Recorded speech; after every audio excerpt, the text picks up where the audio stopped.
যখন তুমি জন্মাও তখন তারিখ তোমার জন্ম সনদে লেখা হয়, আর যখন তুমি মারা যাও তখন তারিখ তোমার মৃত্যুর সার্টিফিকেটে লেখা হয়। কিন্তু এই দুই তারিখের মাঝখানে যে জিনিসটা, সেটা তোমার আসল গল্প। প্রশ্ন হলো, এই তারিখকে স্মরণীয় করার জন্য তুমি আজ কি করছো? কেমন লাগে যখন জানতে পারো পরীক্ষার জন্য আর মাত্র 1 মাস বাকি, 1 সপ্তাহে বাকি। যেদিন পরীক্ষা খারাপ যায় কেমন লাগে?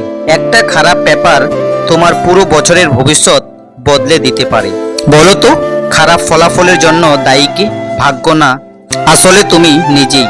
কারণ তুমি পড়াশোনা করোনি।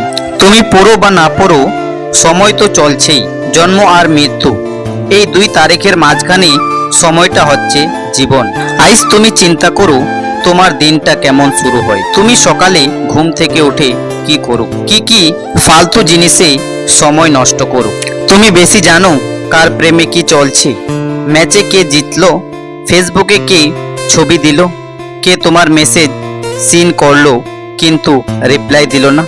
তুমি পড়াশোনা করার কথা ভাববো, কিন্তু মোবাইলে চার্জ দরকার, নেট দরকার, মন চায় না।